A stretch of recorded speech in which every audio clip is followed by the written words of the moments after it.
vous dépensez chaque mois l'équivalent d'une petite fortune sans même vous en rendre compte. Ces fuites financières invisibles sont précisément ce qui vous empêche de maîtriser votre finance, d'investir et de vous enrichir. Et croyez-moi, cela n'a rien à voir avec votre revenu. Il peut être élevé ou bas. Si vous le dépensez mal, les conséquences sont sans appel. De la même façon, si vous le gérez bien, vous réussirez forcément à faire croître vos finances. C'est pourquoi, aujourd'hui, je vais vous dévoiler les 12 pièges financiers qui maintiennent beaucoup de monde dans la précarité. Je veux espérer que vous n'en faites pas partie. Salut, et bienvenue à l'école du cash. Ici je vous parle du cash et de comment en gagner pour pouvoir vivre votre vie de rêve. Si vous êtes nouveau sur la chaîne, n'hésitez pas à vous abonner et à activer la cloche de notification pour ne rien rater de nos prochaines vidéos. Alors, ce que je vais vous révéler va probablement vous choquer. La différence entre les riches et les pauvres ne réside pas dans ce qu'ils gagnent, mais dans ce qu'ils font de leur argent. Ces 12 habitudes de dépenses contre-productives sont si profondément ancrées dans le quotidien des personnes en difficulté financière qu'elles passent complètement inaperçues. Je tiens à préciser que l'objectif n'est pas de pointer du doigt ou de juger, mais d'identifier ces pièges financiers pour mieux les éviter. Beaucoup de ces comportements sont profondément ancrés dans nos habitudes ou résultent d'un manque d'éducation financière.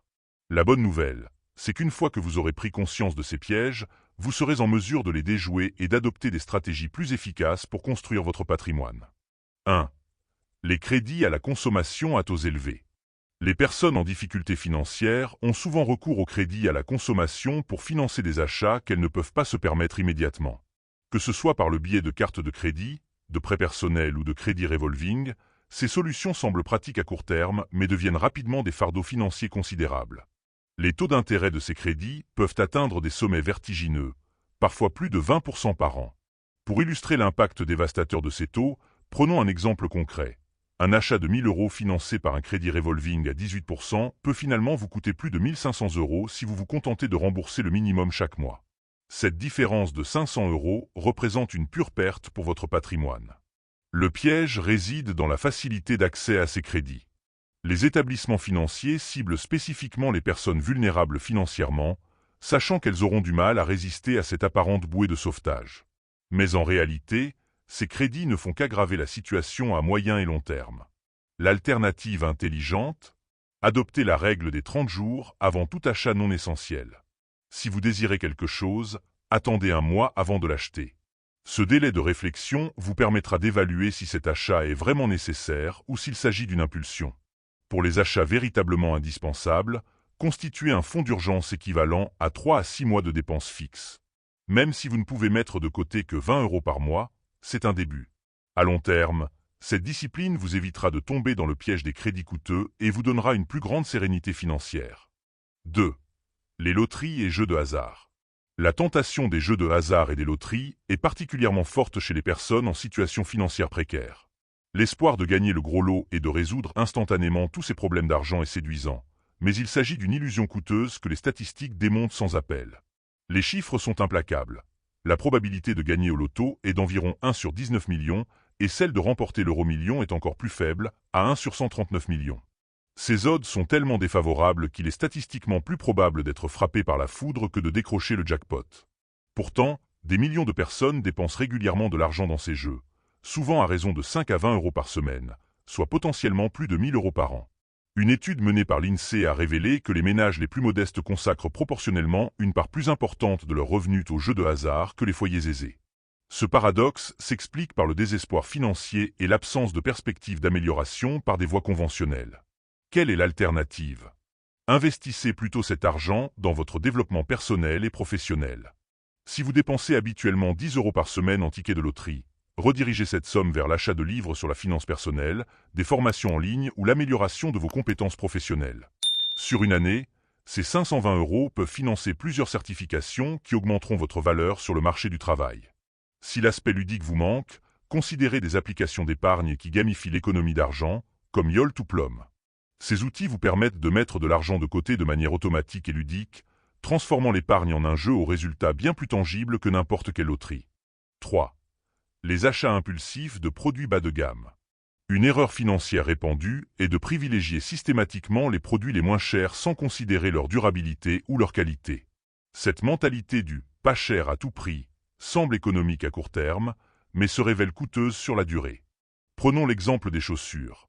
Une paire à 30 € de qualité médiocre devra être remplacée tous les 3 à 4 mois, soit une dépense annuelle de 90–120 €. A l'inverse, une paire de bonne qualité à 100 € pourrait durer 2 à 3 ans, représentant un coût annuel de 33 à 50 €. La même logique s'applique aux vêtements, aux appareils électroménagers, aux outils, etc. Cette approche du trop pauvre pour acheter de la qualité crée un cercle vicieux où l'on dépense constamment pour remplacer des objets défectueux, sans jamais pouvoir économiser suffisamment pour investir dans des produits durables. L'alternative consiste à adopter la philosophie d'achat « Buy it for life », acheter pour la vie. Avant tout achat, évaluez le coût par utilisation plutôt que le prix d'achat initial. Pour les articles essentiels que vous utilisez quotidiennement, privilégiez la qualité, même si cela signifie attendre et économiser plus longtemps.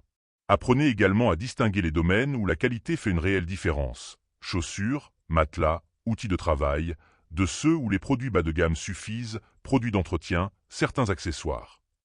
Cette approche sélective vous permettra d'optimiser vos dépenses tout en réduisant les coûts de remplacement à long terme.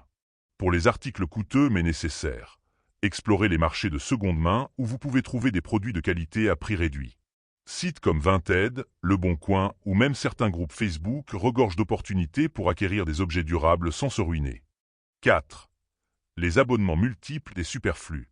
À l'ère du tout numérique, les abonnements se sont multipliés de façon exponentielle. Streaming vidéo, Netflix, Disney+, Amazon Prime, streaming musical, Spotify, Deezer, applications mobiles, magazines, box mensuelles, salles de sport.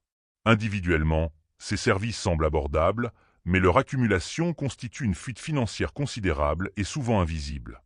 Une famille moyenne peut facilement dépenser plus de 100 € par mois en divers abonnements, soit 1 200 € annuels, sans réellement en avoir conscience. Ce phénomène, que les experts financiers appellent « subscription creep », dérive des abonnements, érode silencieusement votre budget. Le problème s'aggrave avec les offres d'essai gratuites qui se transforment automatiquement en abonnements payants. Nombreux sont ceux qui continuent à payer pendant des mois pour des services qu'ils n'utilisent plus ou qu'ils sous-utilisent. Une étude de YouGov a révélé que 37% des Français paient pour au moins un abonnement qu'ils utilisent moins d'une fois par mois.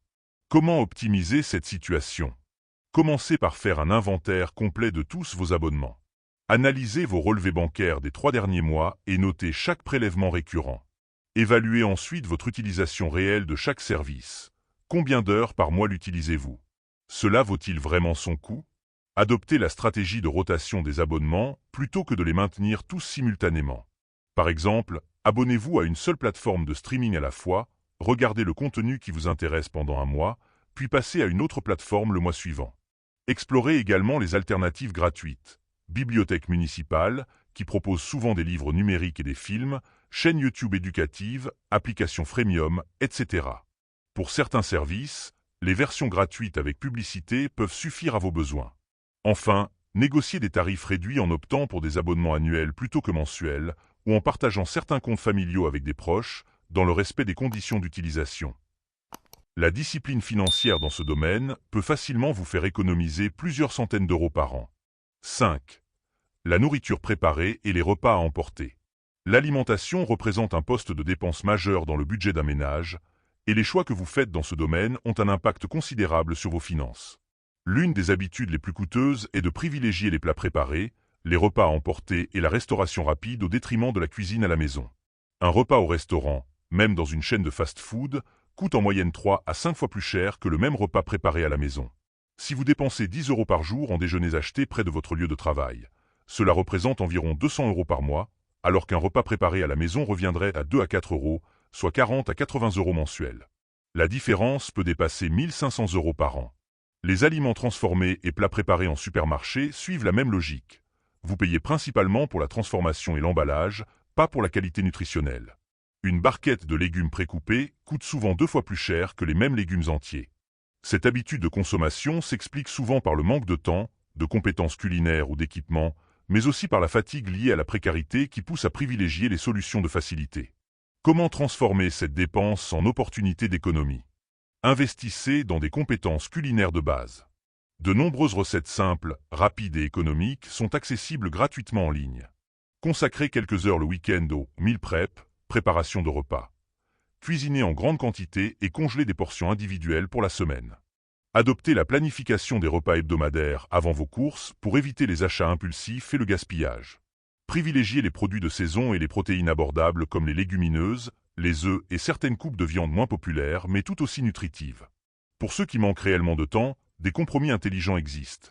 Cuisinez en grande quantité les week-ends, utilisez un rice cooker ou une mijoteuse qui prépare les repas sans surveillance, ou encore priorisez des recettes minimalistes à 5 ingrédients ou moins. Cette stratégie alimentaire plus consciente non seulement réduira considérablement votre budget nourriture, mais améliorera probablement aussi votre santé, créant ainsi un double bénéfice financier à long terme. 6. Les intérêts de découvert bancaire et frais financiers évitables. Les frais bancaires constituent une dépense particulièrement insidieuse qui affecte de manière disproportionnée les personnes déjà en difficulté financière.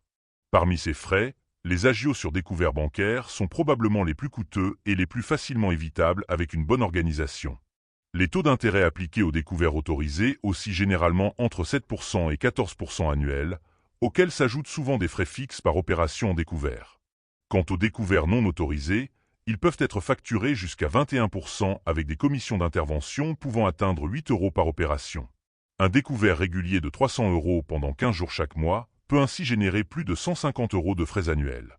Pour quelqu'un qui jongle déjà avec un budget serré, cette somme représente une perte sèche considérable. D'autres frais bancaires évitables s'accumulent également. Frais de tenue de compte, 20 à 50 € an, cotisations pour des cartes bancaires surdimensionnées par rapport aux besoins réels, 30 à 140 € an, frais de virements externes ou internationaux, commissions sur retrait aux distributeurs hors réseau. Comment limiter ces coûts? Commencez par négocier avec votre banque actuelle. De nombreuses personnes ignorent que les frais bancaires sont souvent négociables, surtout si vous menacez de changer d'établissement. N'hésitez pas à demander un plafonnement des frais d'incident bancaire. Plafonnez légalement à 25 € par mois pour les clients fragiles. Explorez les banques en ligne qui proposent des services avec peu ou pas de frais. Des établissements comme Boursorama, Hello Bank ou N26 offrent des comptes sans frais de tenue et des cartes gratuites, avec généralement des conditions plus souples sur les découverts. Mettez en place des alertes SMS pour être prévenu avant de passer à découvert. La plupart des banques proposent ce service gratuitement ou pour quelques euros par an, un investissement rentable au vu des économies réalisées. Établissez un budget rigoureux avec des dates de paiement alignées sur vos revenus. Si possible, programmez les prélèvements automatiques juste après la réception de votre salaire ou de vos revenus principaux. Enfin, constituez progressivement un « matelas de sécurité » sur votre compte courant pour éviter les découverts accidentels, même si vous ne pouvez commencer qu'avec 50 à 100 €. 7. Les assurances inadaptées ou redondantes. Les assurances sont essentielles pour protéger votre patrimoine et votre santé, mais beaucoup de personnes en difficulté financière se retrouvent soit sous-assurées dans des domaines critiques, soit surassurées avec des contrats redondants ou inadaptés. Une erreur courante consiste à souscrire des extensions de garantie coûteuses sur des produits électroniques ou électroménagers. Ces extensions, souvent vendues de manière agressive lors de l'achat, peuvent représenter jusqu'à 20% du prix du produit alors que la probabilité d'un défaut pendant la période couverte est faible. De plus, en Europe, la garantie légale de conformité de 2 ans couvre déjà la plupart des défauts. À l'inverse, l'absence d'assurance habitation, bien que légalement obligatoire pour les locataires, ou une assurance auto au tiers seulement pour un véhicule récent représente une fausse économie. Un sinistre non couvert peut engendrer des frais catastrophiques dépassant largement les économies réalisées sur les primes. Une autre situation problématique est la multiplication des assurances redondantes. Par exemple, de nombreuses personnes paient pour une assurance annulation voyage sur leur carte bancaire, puis souscrivent à nouveau cette même garantie auprès de leur agence de voyage. Comment optimiser votre portefeuille d'assurance? Commencez par faire un inventaire complet de toutes vos polices d'assurance et des garanties qu'elles couvrent. Identifiez les redondances potentielles, notamment entre les assurances liées aux cartes bancaires et vos contrats dédiés. Concentrez vos ressources sur les risques à fort impact financier, santé, responsabilité civile, habitation, et acceptez de porter vous-même les risques mineurs. Pour chaque assurance, évaluez le rapport entre la prime annuelle et le montant potentiellement remboursé en cas de sinistre. N'hésitez pas à comparer les offres et à renégocier vos contrats régulièrement. La fidélité est rarement récompensée dans le secteur des assurances. Au contraire, les nouveaux clients bénéficient souvent des meilleures offres. Des comparateurs en ligne comme LeLynx ou Assurland peuvent vous aider à identifier rapidement les meilleures offres. Envisagez également de regrouper plusieurs contrats chez un même assureur pour bénéficier de remises multi-équipements, qui peuvent atteindre 5 à 15% sur l'ensemble de vos primes. Enfin, adaptez vos franchises à votre capacité d'épargne. Une franchise plus élevée réduit considérablement la prime annuelle. 8. L'absence d'épargne automatique et d'investissement. L'une des dépenses les plus coûteuses n'est pas une dépense à proprement parler, mais plutôt une omission. Ne pas mettre en place un système d'épargne et d'investissement automatique. Cette absence de planification financière empêche la construction d'un patrimoine et perpétue le cycle de la précarité. Beaucoup de personnes en difficulté financière adoptent une approche résiduelle de l'épargne. Je mettrai de côté ce qui reste à la fin du mois. Malheureusement, avec cette méthode, il ne reste généralement rien à épargner, car les dépenses s'adaptent naturellement aux revenus disponibles, loi de Parkinson appliquée aux finances. Cette absence d'épargne régulière a plusieurs conséquences néfastes. D'abord, elle prive l'épargnant des effets puissants des intérêts composés sur le long terme. Pour illustrer, 100 € épargnés mensuellement pendant 30 ans avec un rendement moyen de 6% génère un capital de plus de 100 000 €. Chaque année sans épargne représente une perte d'opportunité considérable. Ensuite, l'absence de coussin financier oblige à recourir au crédit en cas d'imprévu, créant un cercle vicieux d'endettement. Enfin, cela empêche de saisir des opportunités d'investissement potentiellement lucratives faute de capital disponible. Comment remédier à cette situation? Adoptez le principe « Pay yourself first », payez-vous en premier. Des réceptions de vos revenus, transférez automatiquement un pourcentage, même minime au début, 5 à 10%, vers un compte d'épargne distinct. Cette automatisation élimine la tentation de dépenser cet argent et force à vivre avec le reste. Commencez modestement mais consistamment. Même 30 € par mois représente 360 € annuels, un début non négligeable. À mesure que votre situation s'améliore, augmentez progressivement ce montant. L'objectif est de créer l'habitude d'épargner régulièrement. Une fois que vous avez constitué un fonds d'urgence équivalent à 3 à 6 mois de dépenses fixes, orientez-vous vers des placements à plus long terme et plus rémunérateurs. Les supports accessibles avec peu de capital initial incluent les ETF, fonds indiciels cotés, qui permettent d'investir en bourse avec une diversification intégrée, et certains fonds communs de placement avec des versements programmés modestes. N'oubliez pas d'explorer les dispositifs d'épargne fiscalement avantageux comme le PEA en France, qui permet une exonération d'impôt sur les plus-values après 5 ans de détention. Ces véhicules d'investissement optimisent le rendement net de votre épargne sur le long terme. 9. Les véhicules inadaptés et coûteux. Le transport représente souvent le deuxième poste de dépense d'un ménage après le logement, et l'achat d'un véhicule inadapté peut constituer un gouffre financier particulièrement préjudiciable pour les budgets contraints. Une erreur courante consiste à acheter une voiture trop chère par rapport à ses revenus. La règle financière prudente suggère que la valeur totale de vos véhicules ne devrait pas dépasser 50% de votre revenu annuel brut. Pourtant, de nombreuses personnes s'endettent lourdement pour acquérir des modèles prestigieux ou surdimensionnés par rapport à leurs besoins réels. Au-delà du prix d'achat, les coûts cachés de possession sont souvent sous-estimés. Assurance plus élevée pour les modèles puissants, consommation de carburant excessive, pièces détachées onéreuses pour certaines marques, dépréciation rapide des véhicules neufs, 20 à 30% dès la première année. L'achat impulsif d'un véhicule peut aussi conduire à ignorer les alternatives moins coûteuses. Dans les zones urbaines bien desservies, la combinaison transport en commun plus service d'autopartage occasionnel plus vélo peut s'avérer nettement plus économique qu'une voiture personnelle. Comment optimiser ce poste de dépense? Évaluez objectivement vos besoins de mobilité réels, distance domicile-travail, fréquence des longs trajets, nombre de passagers habituels, etc. Recherchez un véhicule adapté à vos besoins quotidiens, pas aux situations exceptionnelles.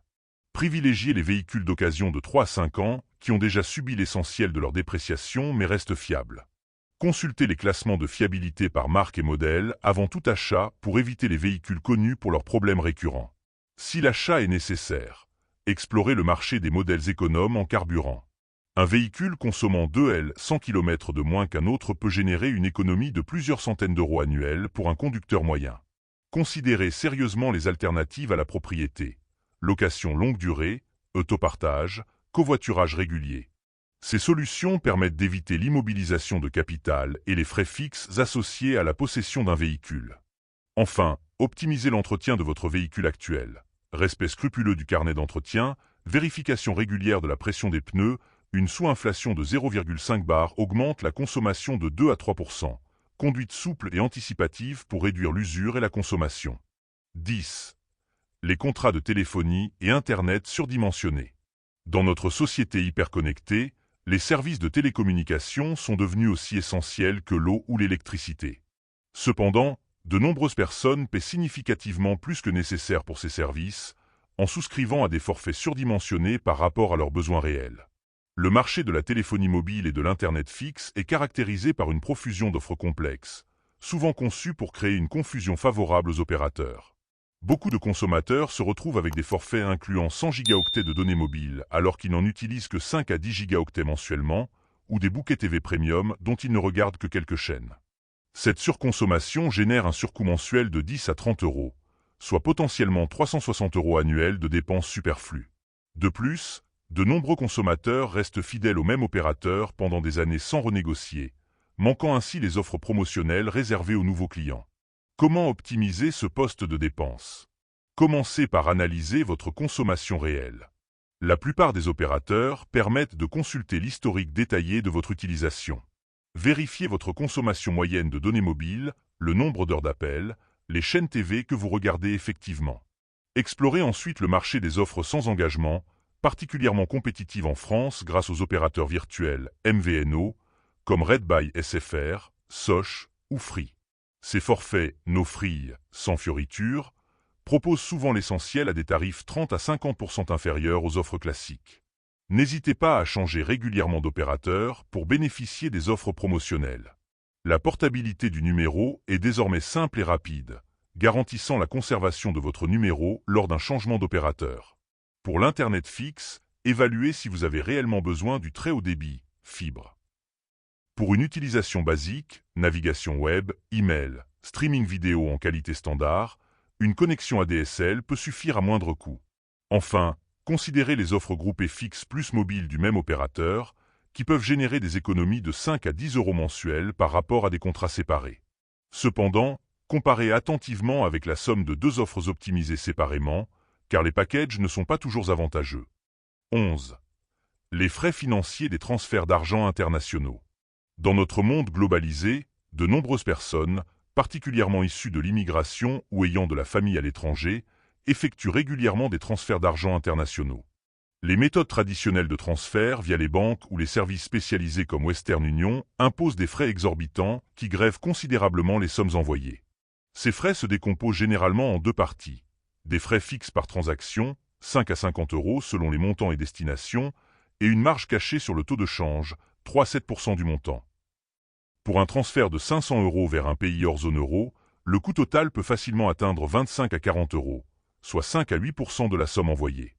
Cette situation est particulièrement injuste pour les travailleurs migrants qui envoient régulièrement une partie de leur salaire à leur famille restée au pays. Ces frais élevés réduisent significativement les sommes perçues par les bénéficiaires, souvent dans des pays où chaque euro compte. Pour Moussa, qui envoie 300 euros mensuels à sa famille au Sénégal, les frais traditionnels peuvent représenter 20 à 25 euros par transfert, soit 240 à 300 euros annuels, l'équivalent d'un mois entier de transferts perdus en frais. Comment optimiser ces transferts? La révolution des fintech a démocratisé l'accès à des solutions beaucoup plus économiques. Des services comme Wise, anciennement TransferWise, WorldRemit ou Remitly proposent des transferts à une fraction du coût des acteurs traditionnels, avec des frais totaux souvent limités à 0,5 à 2% du montant. Ces plateformes utilisent des technologies innovantes et des structures de coûts optimisées pour proposer des taux de change proches du cours interbancaire réel. La différence est substantielle. Pour notre exemple de 300 euros mensuels, les frais pourraient être réduits à 3 à 6 euros par transfert, générant une économie annuelle de 200 euros ou plus. Certaines applications de paiement mobile comme Lydia ou Paysafe proposent également des fonctionnalités de transfert international à moindre coût. Pour les transferts récurrents vers les mêmes bénéficiaires, des programmes de fidélité peuvent réduire encore les frais. Enfin, pour ceux qui envoient des sommes importantes, planifiez stratégiquement vos transferts en fonction des fluctuations de change. Utiliser des alertes de taux peut vous permettre de transférer lorsque le taux est favorable, générant des économies supplémentaires substantielles. 12. L'absence de comparaison systématique avant achat. La dernière dépense inutile que nous aborderons n'est pas un achat spécifique, mais une habitude comportementale. L'absence de recherche et de comparaison systématique avant tout achat significatif. Dans un environnement commercial saturé d'offres et de promotions, les écarts de prix pour un même produit ou service peuvent être considérables. Une étude de l'UFC Que Choisir a révélé des différences allant jusqu'à 300% sur certains produits courants entre différents points de vente.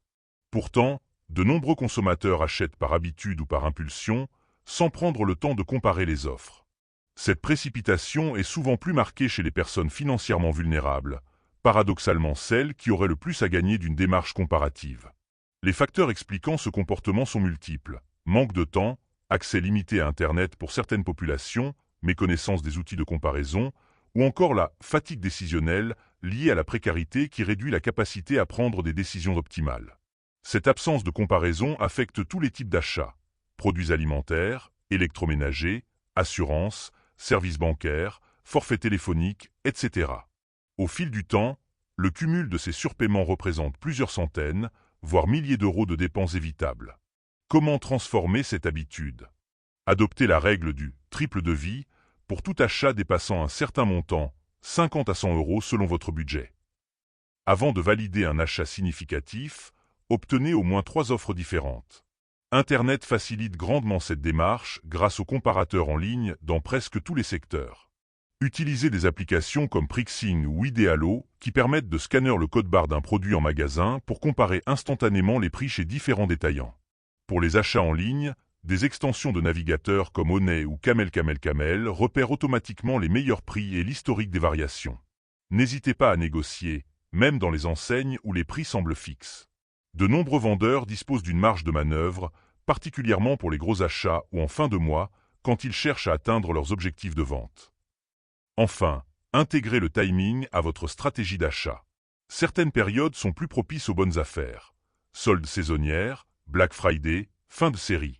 Pour les produits technologiques, attendez souvent quelques mois après la sortie pour bénéficier d'une baisse significative des prix. Cette discipline de la comparaison systématique peut sembler chronophage au début, mais elle devient rapidement une habitude qui génère d'importantes économies avec un effort minimal, particulièrement à l'ère des outils numériques de comparaison. Nous venons d'explorer 12 dépenses inutiles qui maintiennent souvent les personnes dans un cycle de précarité financière. Ces habitudes de consommation, parfois ancrées depuis l'enfance ou renforcées par notre environnement social et commercial, agissent comme des freins invisibles à l'accumulation de richesses. Il est important de souligner que sortir de la précarité financière ne se résume pas simplement à augmenter ses revenus. Sans une transformation profonde de ses comportements financiers, même une augmentation substantielle de revenus ne garantit pas l'amélioration durable de sa situation économique. C'est ce qu'on observe fréquemment chez les gagnants de loterie ou les sportifs professionnels qui, malgré des revenus exceptionnels, se retrouvent ruinés quelques années plus tard. L'éducation financière est la clé pour briser ce cycle. Elle vous permet de comprendre les mécanismes subtils qui influencent vos décisions d'achat et de développer une conscience plus aiguë de la valeur réelle de l'argent. Cette conscience se manifeste notamment par l'évaluation du coût en heures de travail de chaque achat significatif. Combien d'heures ai-je dû travailler pour me permettre cet objet ou ce service? La bonne nouvelle, c'est que chacune des habitudes financières problématiques que nous avons identifiées peut être transformée progressivement. Ne cherchez pas à tout changer d'un coup, ce qui serait voué à l'échec. Commencez par les dépenses les plus faciles à optimiser dans votre situation personnelle, puis élargissez progressivement votre démarche d'optimisation financière. Rappelez-vous que l'objectif n'est pas la privation ou l'austérité, mais l'allocation intelligente de vos ressources financières. Il s'agit de dépenser de manière consciente et stratégique, en alignant vos habitudes de consommation avec vos objectifs financiers à long terme. Enfin, partagez ces connaissances avec votre entourage, particulièrement avec les jeunes générations. L'éducation financière est un puissant vecteur d'émancipation économique qui peut briser le cycle intergénérationnel de la précarité financière. Sur l'école du cash, nous croyons fermement que la richesse est avant tout une question d'habitude et de connaissances, pas de chance ou de privilèges initiaux. En identifiant et en corrigeant ces 12 dépenses inutiles, vous faites un pas décisif vers l'indépendance financière et une relation plus saine avec l'argent. Si vous avez apprécié cette vidéo, n'hésitez pas à la partager et à vous abonner à notre chaîne pour plus de conseils pratiques sur la gestion financière, l'entrepreneuriat et l'investissement.